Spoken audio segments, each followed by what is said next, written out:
Bismillahirrahmanirrahim. Assalamualaikum warahmatullahi wabarakatuh. Kita mulakan dengan Ummul Kitab Al-Fatihah. A'udzubillahi minasyaitonirrajim. Bismillahirrahmanirrahim. Alhamdulillahi rabbil alamin arrahmanir rahim maliki yaumiddin. Iyyaka na'budu wa iyyaka nasta'in. Ihdinas siratal mustaqim.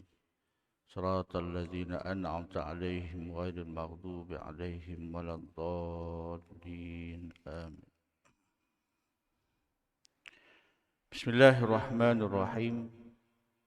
Alhamdulillahi rabbil alamin wassalatu wassalamu ala asyrafil anbiya'i wal mursalin wa ala alihi wa sahbihi ajma'in. Rabbi shrah li sadri wa yassir li amri wahlul 'uqdatam min lisani yafqahu qawli. Rabbi adkhilna mudkhala sidqin wa akhrijna mukhraja sidqin waj'alna min ladunka sultanan nasira. Asbahna ala fitratil Islam wa kalimatil ikhlas wa ala dini nabiyyina Muhammadin sallallahu alaihi wasallam wa ala millati abina Ibrahim hanifa wa ma kana minal musyrikin. Qala Allah Ta'ala fil Qur'anil Karim, a'udzu billahi minasy syaithanir rajim. Bismillahirrahmanirrahim. Ya ayyuhalladzina amanu hal adullukum ala tijaratin tunjikum min azabin alim tu'minuna billahi wa rasulihi wa tujahiduna fi sabilillahi bi amwalikum wa anfusikum dzalikum khairul lakum in kuntum ta'lamun. Sadaqallahul azim. Yang dihormati, yang dirahmati Allah, Tuan Imam, Tuan Bilal, seluruh jawatan kuasa surau, para jamaah muslimin dan muslimat, mudah-mudahan sentiasa dalam rahmat Allah Ta'ala dan diberikan kesihatan yang baik insya-Allah. Pertama-tamanya marilah kita sama-sama memanjatkan syukur pada Allah Subhanahu wa Ta'ala dengan memperbanyakkan puji-pujian kepadanya atas segala nikmat yang Allah berikan kepada kita. Yang mana nikmat ini, tuan-tuan, ia merupakan suatu amanah Allah Ta'ala yang tujuannya untuk kita semakin memperbanyakkan amal soleh, melaksanakan segala perintah Allah Subhanahu wa Ta'ala. Kerana visi kita yang utama duduk atas muka bumi ini ialah untuk mengabdikan diri kepada Allah Subhanahu wa Ta'ala sebagai khalifah Allah di atas muka bumi ini. Khalifah ni apa dia? Iaitu iqamatuddin wa siyasatud dunya bih. Kita duduk atas muka bumi ini ialah untuk melaksanakan perintah Allah Ta'ala. Iqamatuddin, melaksanakan perintah Allah Ta'ala. Dalam masa yang sama, kita diberikan amanah bumi ini, alam ini, dunia ini, sebagai amanah untuk kita urus. Wasiyasatu dunya bih, dan menguruskan kehidupan, mengurus tadbirkan alam ini berdasar kepada perintah Allah Subhanahu wa Ta'ala. Itu tugas utama kita. Dalam masa kita hidup ke atas dunia ni, tuan-tuan, Allah berikan pada kita nikmat. Nikmat ini boleh jadi nikmat, boleh jadi ujian. Tujuan nikmat Allah Ta'ala beri ini untuk dalam masa yang sama kita memudahkan urusan ataupun memudahkan kita untuk melaksanakan perintah Allah Subhanahu wa Ta'ala. Nikmat kesihatan. Mudah-mudahan dengan kesihatan itu semakin cergas kita datang ke masjid dan surau. Nikmat harta kekayaan. Dengan nikmat harta kekayaan itu semakin banyak kita bersedekah, berzakat, sebagainya. Bantu orang yang susah, bantu orang yang memerlukan. Nikmat masa lapang. Masa lapang itu digunakan untuk kita tambahkan amal, zikir, baca Quran dan sebagainya. Itulah tanda syukur kita pada Allah Subhanahu wa Ta'ala. Tuan-tuan mata Allah Ta'ala, kita pergi kepada satu zaman yang seterusnya, iaitulah Yaumul Hisab. Iaitu zaman kita dihitung segala perbuatan amal kita. Setelah kita melalui zaman-zaman yang cukup panjang di negara akhirat, bermula dengan Yaumul Ba'as, zaman kebangkitan semula, Yaumul Hisab, Yaumul Mahsyar, zaman kita dihimpunkan di padang mahsyar. Kemudian dalam satu tempoh yang lama, yang Nabi sebutkan miqdaru khamsina alfasanah, satu hari bersamaan dengan 50,000 tahun usia dunia. Itu perbezaan. Saya ada terbaca satu nak kata apa ya, satu kenyataan ke ataupun satu maklumat kan. Satu hari di alam jin, alam bunian bersamaan 2 hari setengah alam manusia. Maksudnya kalau ada orang tu dia berada di alam bunian ataupun jin lah, bunian ni istilah Melayu kan, jin, selama 1 hari, bermakna kita tak jumpa dia 2 hari setengah. Gitulah kan. Kalau orang tu hilang dekat alam bunian tu 2 hari kan, maknanya kita tak jumpa dia 5 hari. Itu contoh perbezaan masa antara alam jin dengan alam manusia. Tapi di akhirat ni tuan-tuan, 1 hari di akhirat bersamaan 50,000 tahun. Itu perbezaan waktu. Dan dalam surah Al-Ma'arij pun ada sebutkan. A'udzubillahi minasyaitonirrajim. Ta'arujul malaikatu warruh ilaihi fi yaumin kana miqdaruhu 50.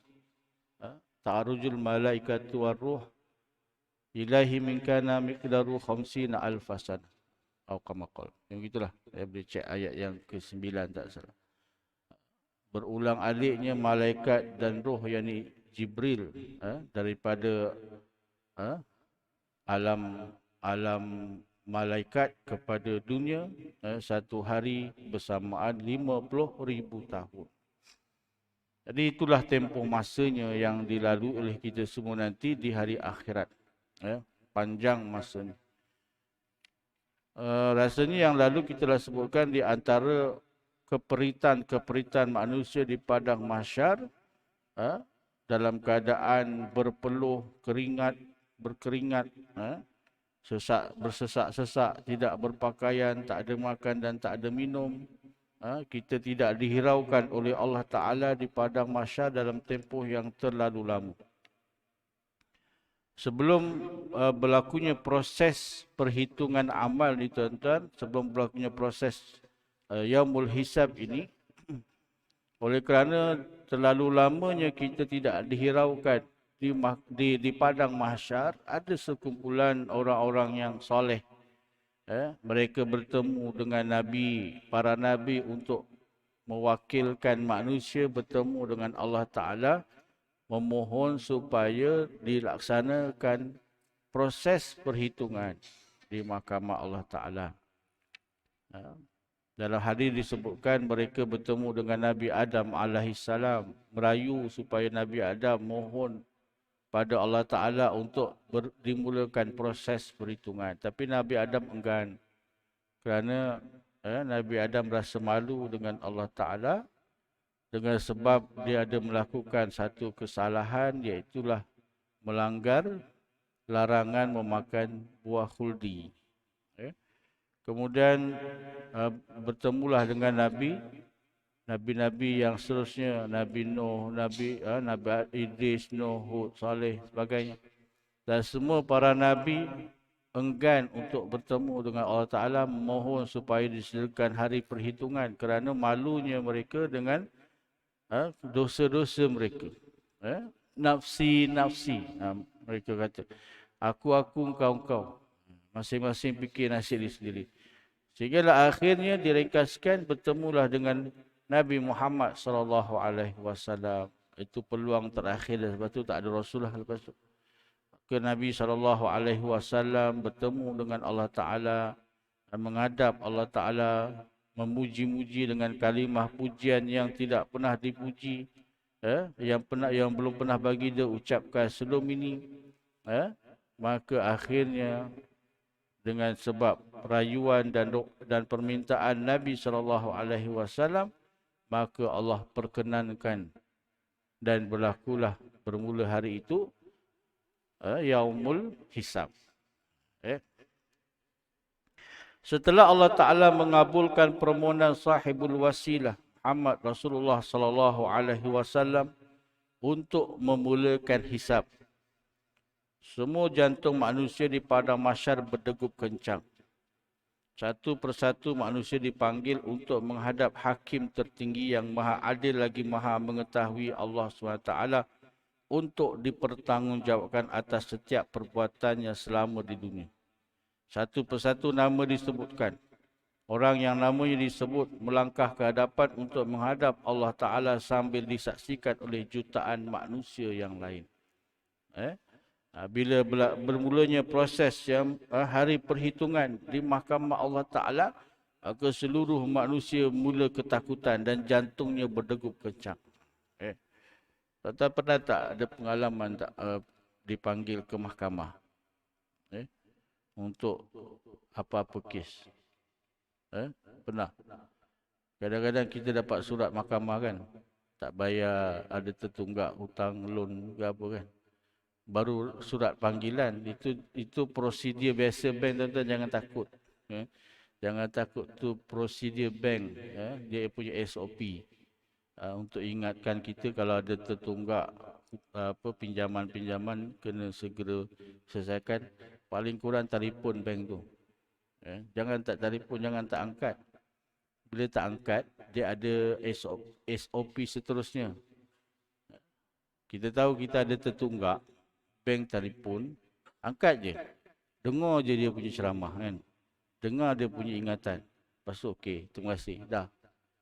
Dia SOP dia, lepas tu selesai lah. Dia akan telefon lepas tu. Tak bayar lagi, dia akan telefon tu je. Tapi kalau tak angkat, SOP dia ialah datanglah surat mahkamah tu. Tapi bila datang surat mahkamah tu, saya pesan janganlah gabra, takut, kalut bagai kan. Biasanya kalut lah. Cepat-cepat pinjam duit. Nak bayar ni, kena bayar bank, kena datang mahkamah nanti. Itu baru surat mahkamah kan. Kita pun dah kalut, dah takut kan. Saya pernah ada pengalaman pergi ke mahkamah. Tapi bukan dituduh bersalah lah, ataupun apa. Hanya jadi saksi. Saksi untuk kes seorang mu'allaf yang nak kahwin dan perlukan kebenaran wali hakim. Jadi saya ni antara saksi yang terlibat dengan mengislamkan mu'allaf ni. Jadi saya pun kena datang untuk sebagai saksi di Jalan Haji Siraj. Jalan Haji Siraj. Appointmentnya pukul 2, datanglah pukul 2. Sementara tunggu panggilan, dah daftar nama kat bawah tu. Okay, cik pergi naik dekat atas, mahkamahnya dekat atas sekian bawah. Jadi kita pergilah sampai kat situ, masa tu PKP. Jadi tak boleh nak masuk terus, tunggu kat luar. Tengoklah kat skrin TV tu kan. Tengok masih kosong. Okay lah. Kemudian tunggu tu, tengok kaki tangan pun masuk. Dah kat TV je kita tengok kan. Kat luar mahkamah tu tengok kaki tangan masuk. Dia susu semua kan. Kita pun tunggu. Kemudian baru nampak hakim masuk. Hakim masuk, semua berdiri kan dalam TV ni tengok. Tiba-tiba bagi tengok tu, kita pun rasa berdebar kan. Dudap kan. Kita apa masalah, takut nak pun takut. Bukan jadi dituduh pun. Bukan kes jenayah pun. Hanya jadi saksi je. Saksi mengesahkan. Tapi automatik. Tengok dalam suasana begitu dengan hakim, pakaian jubahnya sebagainya kan. Kita pun rasa gabra sikit. Kemudian dipanggil mu'alaf. Tengok kaki tangan tu buka pintu, panggil mu'alaf tu duduk masuk. Dia pun masuk. Kita pun dah mula gabra juga kan. Tengok dia masuk, tu dah gabra sikit. Tengok kat TV tu dia duduk, kemudian dia bagi IC, lepas tu duduk kat kandang apa ni? Kandang saksi ke, kandang pertuduhan ke kan. Tengok ada perbualan. Kemudian dia pun duduk ke tempat apa? Kan, tempat penonton tu lah. Kemudian kaki tangan tu datang. Itu dia panggil nama saya. Syekh Farizal Suwi. Sila masuk, Hakim panggil. Kita pun masuklah. Berjalan masuk tu pun tuan-tuan dah makin berdegup. Dudak. Sedangkan bukan kes apa pun, hanya saksi untuk pengesahan pengislaman. Masuk je, duduk sekejap. Lepas tu staff tu pun panggil, okay, Cik Faizal pergi ke kandang saksi. Kan? Kita pun pergilah. Pun dah berdegup-degup kan. Tunjuk IC, tengok mengesahkan IC, dia pun ambil IC kita, dia pun tunjuk kat Hakim pun tengok, semak dengan orang pengesahan nikah tu mungkin sama kan, okey dipulangkan. Tanyalah nama siapa, perkenalkan diri, nama saya Muhammad Faizal kan. Apa kaitan kamu dengan Mu'alaf ni? Saya jadi saksi. Kenal ke Mu'alaf ni? Kenal. Berapa orang adik-beradik dia? Kan? Sebutlah berapa orang. Yang belum Islam sekian, yang dah Islam sekian. Macam mana boleh kenal dia, dia datang, kan? Ceritalah. Masa kita bercakap cerita tu, kita macam orang semput. Semput. Kan? Macam, yalah kalau kita gabra kan, cakap kita tersekat-sekat kan.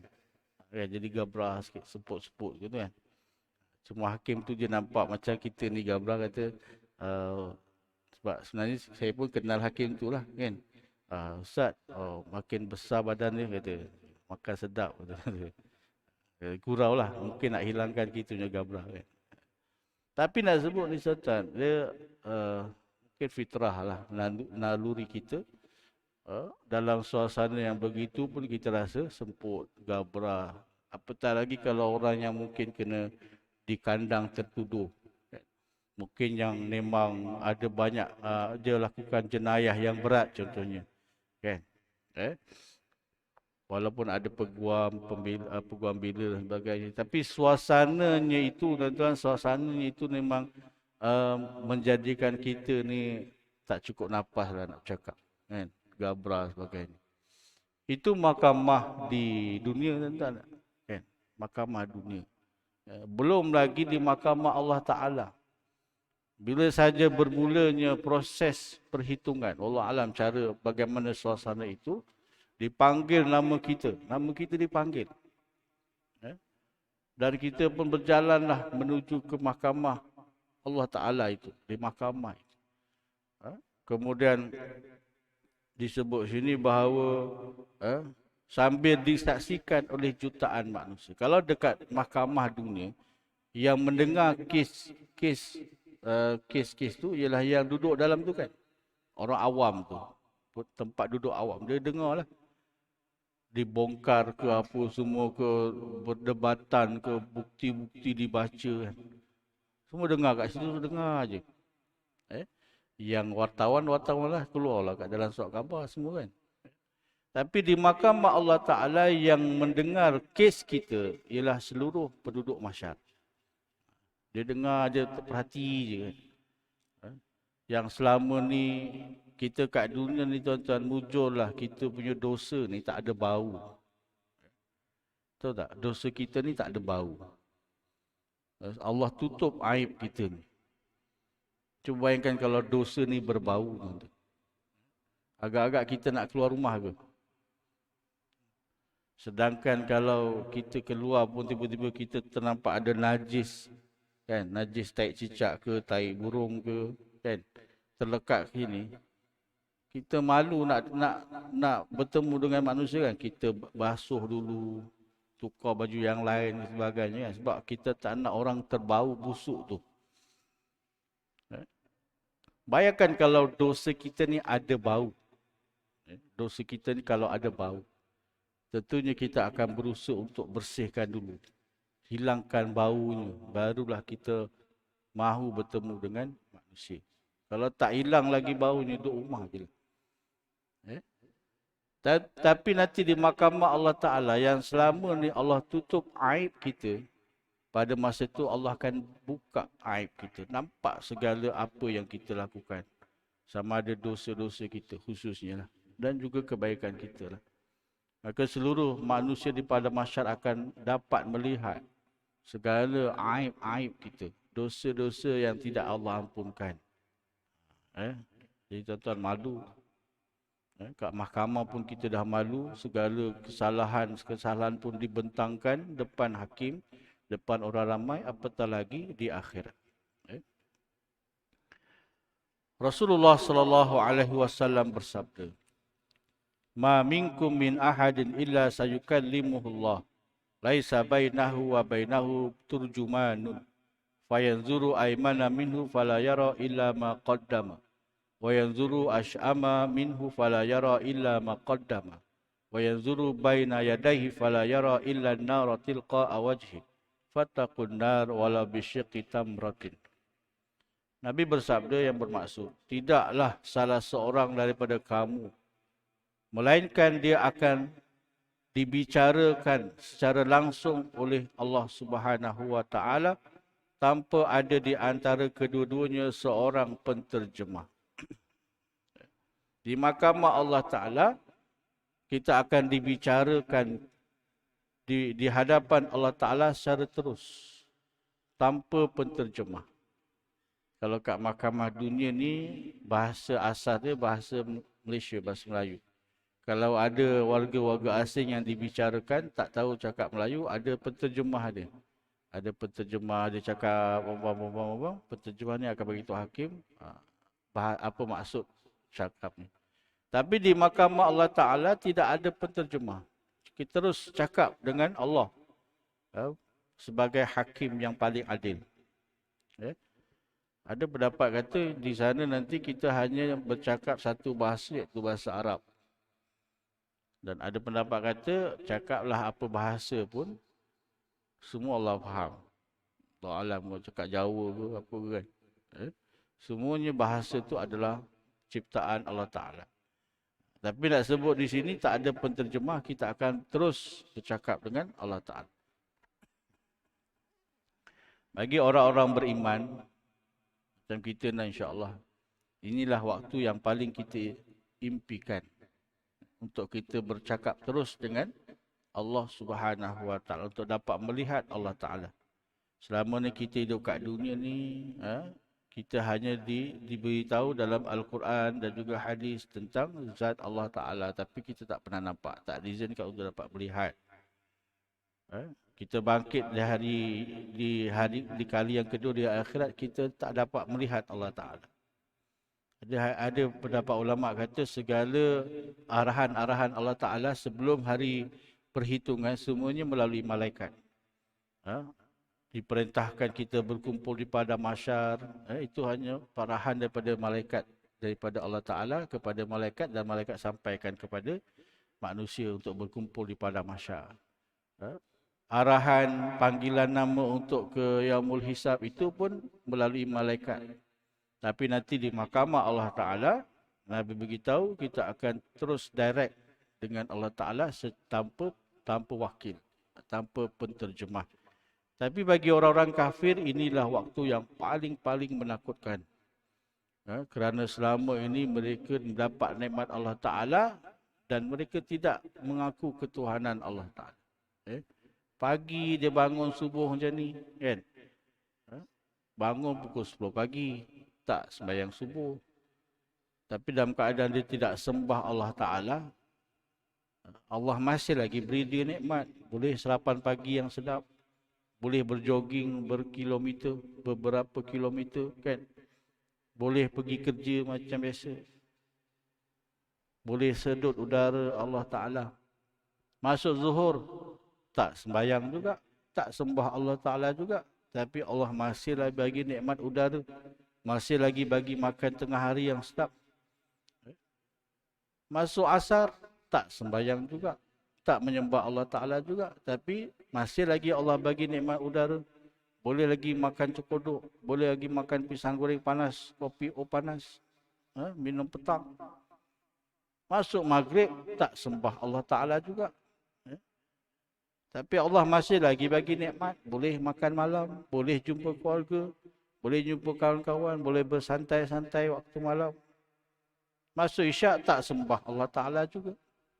Tapi Allah masih lagi beri nikmat hidup, nikmat udara, boleh berehat, boleh tidur.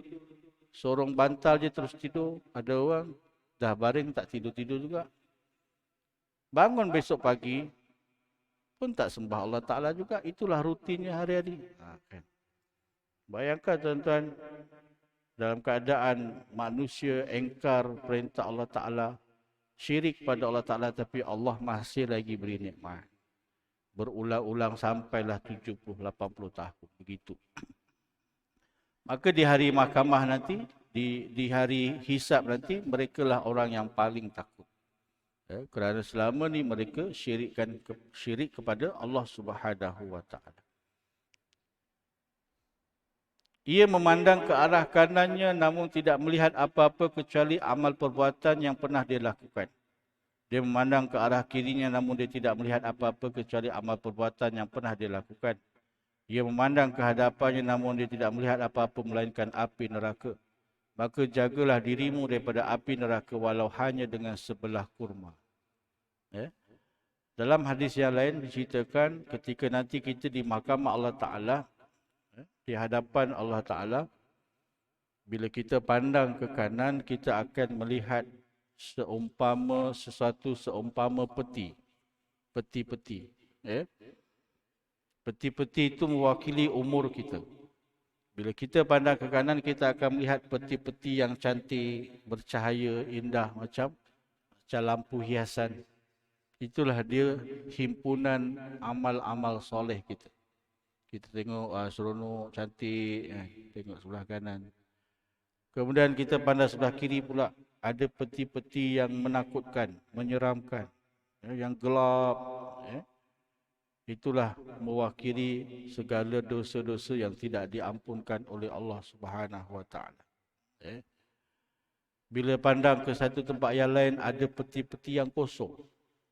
Itulah mewakili hari-hari yang tidak ada pahala langsung, tidak ada amalan yang kita lakukan. Kita pandang peti yang kosong tu, kita rasa rugi, menyesal. Kenapalah hari-hari umur aku tak isi dengan benda-benda yang berpahala. Paling kurang pahala zikir ke selawat ke apa ke. Sekurang-kurangnya menambahkan lagi peti yang bercahaya di sebelah kanan. Kan? Peti-peti sebelah kiri ni, tuan-tuan, dosa-dosa yang kita kumpulkan. Masa tu tuan-tuan, tidak ada pengharapan yang lain melainkan pengampunan daripada Allah Ta'ala.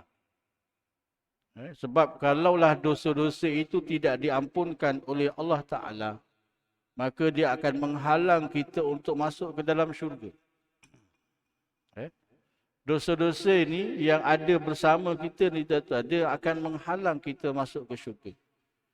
Maka cara macam mana nak bersihkan dosa-dosa ini, macam mana kita nak hapuskan dosa ini, yang pertama, keampunan daripada Allah Ta'ala.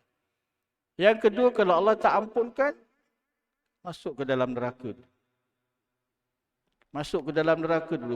Pembersihan caranya ialah dibakar dalam api neraka. Jadi masuk dalam api neraka ni, tuan-tuan, bukannya macam masuk dalam hotel. Bukan macam masuk dalam homestay. Siksaan yang paling ringan, Nabi sebutkan siksaan ahli neraka yang paling ringan, dia akan dipakaikan dengan kasut yang dibuat daripada api neraka. Kemudian panasnya itu sampai menggelegak otak. Maknanya dipakaikan tu, dikunci, kemudian panasnya itu membawa sampailah menggelegak otaknya. Itu siksaan yang paling ringan untuk penghuni neraka. Dan hadis yang lain sebutkan itu siksaan hanya diberikan kepada bapa saudara Nabi, iaitulah Abu Talib. Maknanya penghuni neraka nak dapat siksaan seringan itu tak ada harapan. Maknanya neraka ni, siksaannya amat pedih. Amat pedih. Satu hari bersamaan 50,000 tahun. Bayangkan dosa-dosa yang Allah tak ampunkan, dosa-dosa yang kita lakukan yang Allah tak ampunkan itu, pembersihannya memakan masa contohlah 30 hari di akhirat. 30 hari kali dengan 50,000 tahun, maknanya berapa tahun anda? Mau 1,5 juta tahun juga kan? Diseksa dalam neraka selama 1,5 juta tahun. Nak sebutkan di akhirat ni dah tak ada isu tentang bilangan hari, sebab akhirat ni dah berbeza. Hari tu makhluk, kan? Hari-hari tu makhluk. Jadi dah tak ada isu, orang dah tak fikir berapa hari dah aku kat neraka, berapa hari dah kat akhirat. Dah tak ada fikir. Sebab akhirat itu ialah kehidupan yang kekal abadi. Jadi tuan-tuan mati Allah Ta'ala, itulah yang berlaku di mahkamah Allah Ta'ala. Kita akan berdepan dengan amal-amal kita. Dan saksi-saksi pembela kita ni, tuan-tuan, ialah diri kita sendiri. Ya, saksi-saksi ni ialah diri kita sendiri, bukan orang lain. Al-yawma nakhtimu ala afwahihim wa tukallimuna aydihim wa tashhadu arjuluhum bima kanu yaksibun. Pada hari yang mana Allah patri mulut kita, tak boleh cakap. Wa tukallimuna aydihim, yang bersaksi ialah tangan kita. Wa tashhadu arjuluhum, dan bersaksi ialah kaki kita. Bima kanu yaksibun, terhadap apa yang kamu lakukan.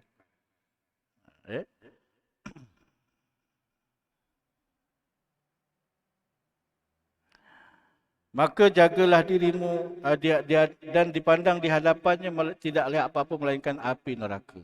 Bagi orang-orang kafir, tuan-tuan, di hadapan dia ialah api neraka. Sebelum ni dalam alam barzah kita dah kongsikan bersama bagaimana orang-orang beriman, tuan-tuan, selepas melalui ujian soalan para malaikat akan dibentangkan kuburnya seluas mata memandang dan dia akan dinampakkan syurga yang bakal dia duduk. Bagi orang beriman di hadapannya ialah syurga. Ditunjukkan setiap inci syurga yang bakal dia duduk. Maka dia berdoa, ya Allah segerakan kiamat. Aku tak sabar nak masuk syurga dengan ahli keluarga. Itu orang beriman. Tapi bagi orang kafir, yang di hadapan mata yang dia nampak ialah neraka. Siksaan neraka tu bakal dia nampak, dia dah nampak. Lepas tu ketakutan yang amat sangat. Maka Nabi pesan, maka jagalah dirimu daripada api neraka walau hanya dengan sebelah kurma. Nak selamat daripada api neraka, caranya bagaimana, tuan-tuan? Nabi pesan, bersedekahlah walaupun sebelah kurma. Walaupun nilai yang paling kecil. Sebelah kurma ni gambaran kepada nilai yang paling kecil. Orang kata senyum tu sedekah, senyum tu sedekah. Betul ke tuan? Betul lah. Tapi janganlah senyum depan tabung tu. Tak ada makna. Senyum tu depan orang. Maknanya bila kita jumpa dengan sahabat kita, kita jumpa dia, kita senyum, Assalamualaikum. Kan, senyum. Dia pun seronok, Waalaikumsalam.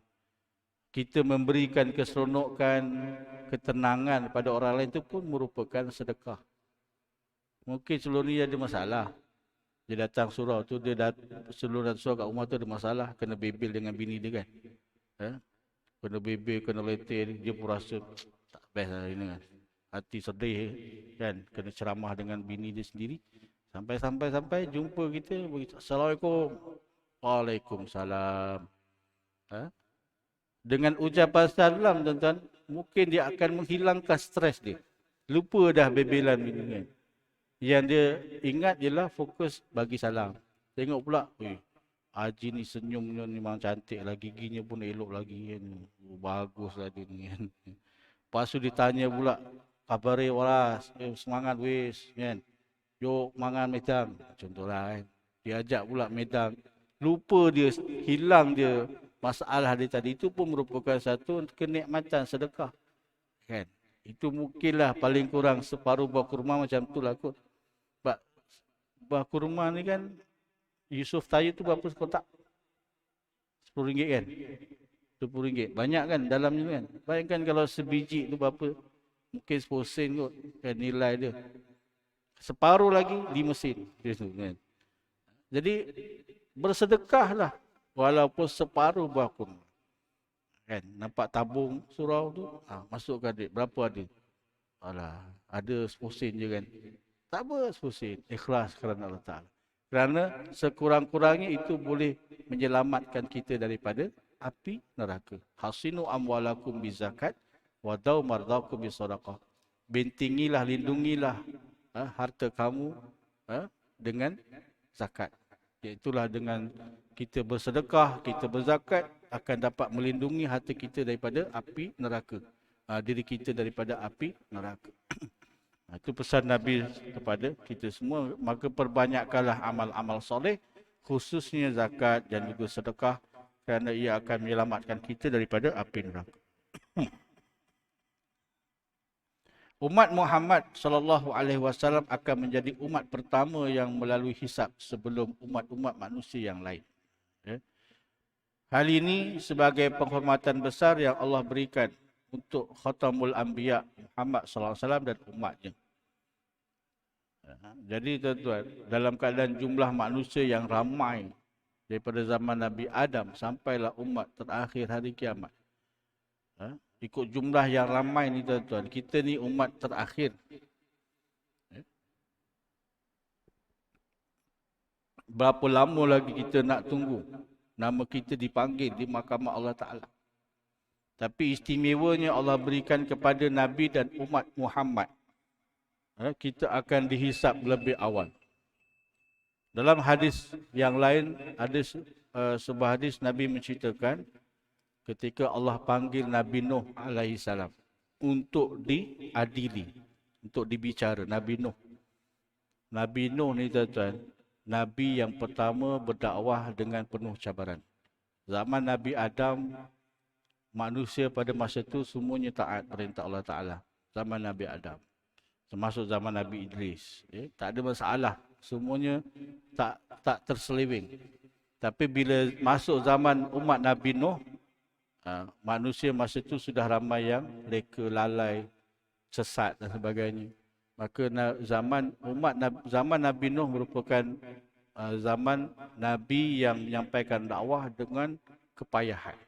Kita tengok kisah Nabi Nuh je kan. Ketika Allah nak bicara Nabi Nuh di mahkamah, Allah panggil Nabi Nuh. Lalu Allah tanya, wahai Nuh, adakah kamu telah melaksanakan amanah kenabian yang aku berikan? Maka Nabi Nuh kata, sudah, aku telah laksanakan ya Allah. Apa buktinya? Nabi pun kena detailnya. Dan apa buktinya kamu telah laksanakan amanah? Maka Nabi Nuh panggil umat dia lah. Umat Nabi Nuh. Maka Allah tanya pada umat Nabi Nuh, betul ke Nabi Nuh? Betul ke Nuh ini telah laksanakan, sampaikan kebenaran pada kamu? Apa kata umat Nabi Nuh? Dia scam tuan-tuan. Istilah sekarang lah. Scammer. Umat Nabi Nuh tipu. Tak, Nabi Nuh tak sampaikan kepada kami apa-apa pun. Dia tak sampaikan kebenaran. Jahat umat Nabi Nuh. Maka Allah tanya, wahai Nuh, tengok umat kamu pun kata kamu tak sampaikan kebenaran. Siapa lagi saksi yang boleh kamu panggil? Nabi Nuh kata apa? Nabi Muhammad dan umatnya.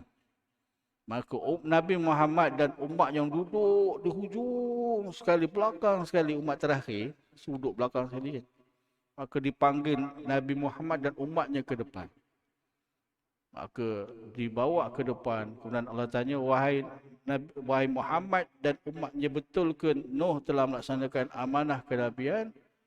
Maka Nabi Muhammad dan umatnya pun berkata, ya benar, Nabi Nuh telah sampaikan kebenaran.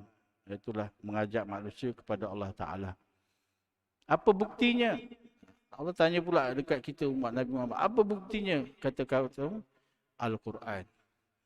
Al-Quran yang Allah berikan pada kami menceritakan segala-galanya. Maka sejak daripada itu, Nabi Muhammad, umatnya terus dibicarakan lebih awal berbanding umat-umat yang terdahulu. Itu kelebihan yang Allah berikan kepada Nabi Muhammad dan umatnya. Mudah-mudahan kita termasuk dalam golongan umat Nabi Muhammad sallallahu alaihi wasallam. Sahabat tanya, ya Rasulullah, macam mana kamu boleh kenal umat kamu sedangkan kamu tak pernah jumpa pun? Kan? Kita ni kan tak pernah jumpa Nabi Muhammad kan? Macam mana Nabi boleh kenal, nak mengaku kita ni umat dia? Eh? Maka Nabi kata, aku kenal umatku berdasar seumpama selai bulu burung yang berada di atas badan kuda yang berwarna hitam.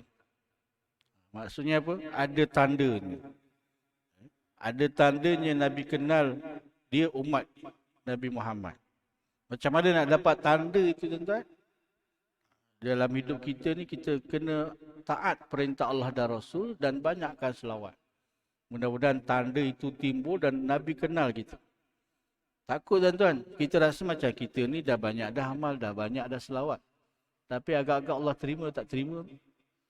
Kita harapkan kita ni umat Muhammad, insya-Allah, amin. Tapi takutnya bila sampai ke akhirat, Nabi tak kenal kita. Sebab Nabi tengok tanda. Tak ada. Ada tanda. Kan? Kalau tak ada tanda tu, Nabi tak anggap dia tu umat dia. Takut-takut kita ni tak ada tandanya. Na'udzubillah.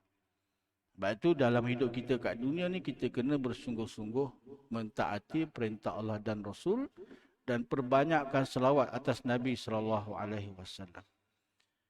Nabi bersabda sebagai penutupnya, nahnu akhirul umami wa awwalu ma yuhasabu yuqalu ainal ummatul ummiyatu wa nabiyuha fa nahnul akhirunal awwalun. Maksudnya kita ialah umat yang terakhir, namun akan menjadi umat pertama yang dihisap. Akan terdengar suara memanggil di manakah umat yang ummi dan nabinya. Kita umat yang terakhir juga yang terawal. Allah akan panggil di mana umat yang ummi dan nabinya. Itulah umat Nabi Muhammad SAW dan Nabi kita Muhammad. Dipanggil untuk bersaksi. Menjadi saksi. Itu istimewanya, tuan-tuan. Umat Nabi Muhammad menjadi salah satu saksi atas perlakuan dan perbuatan umat-umat yang terdahulu. Jadi semoga penghormatan ini juga akan dapat pada kita. Menjadi saksi terhadap perbuatan umat-umat terdahulu. Wallahu a'lam bishawab. Setakat itu dulu untuk yaumul hisab, iaitulah proses penghisaban. Dan nanti kita akan lihat berdasar kepada Al-Quran dan juga hadis Nabi SAW apa yang terdapat dalam proses hari perhitungan di mahkamah Allah Ta'ala ini sebagai ingatan dan panduan kita untuk kita menjadi hamba Allah Ta'ala yang semakin taat dan bertakwa kepadanya untuk kita selamat daripada kesengsaraan hari akhirat. Jadi tuan-tuan mati Allah Ta'ala, yang baik itu datang dari Allah Ta'ala, salah silap yang lemah itu daripada kekurangan saya sendiri. Aku qauli hadza wa astaghfirullahalazim li wa lakum. Wassalamualaikum warahmatullahi ta'ala wabarakatuh. Kita akhiri dengan tasbih kafarah dan surah wal asr. Subhanallah bihamdika asyhadu an la ilaha illa anta astaghfiruka wa atubu ilaik. Bismillahirrahmanirrahim. Wal asri innal insana lafi khusr illa alladhina amanu wa amilus solihati wa tawassaw bil haqq wa tawassaw bis sabr. Sekian, wassalamualaikum warahmatullahi taala wabarakatuh.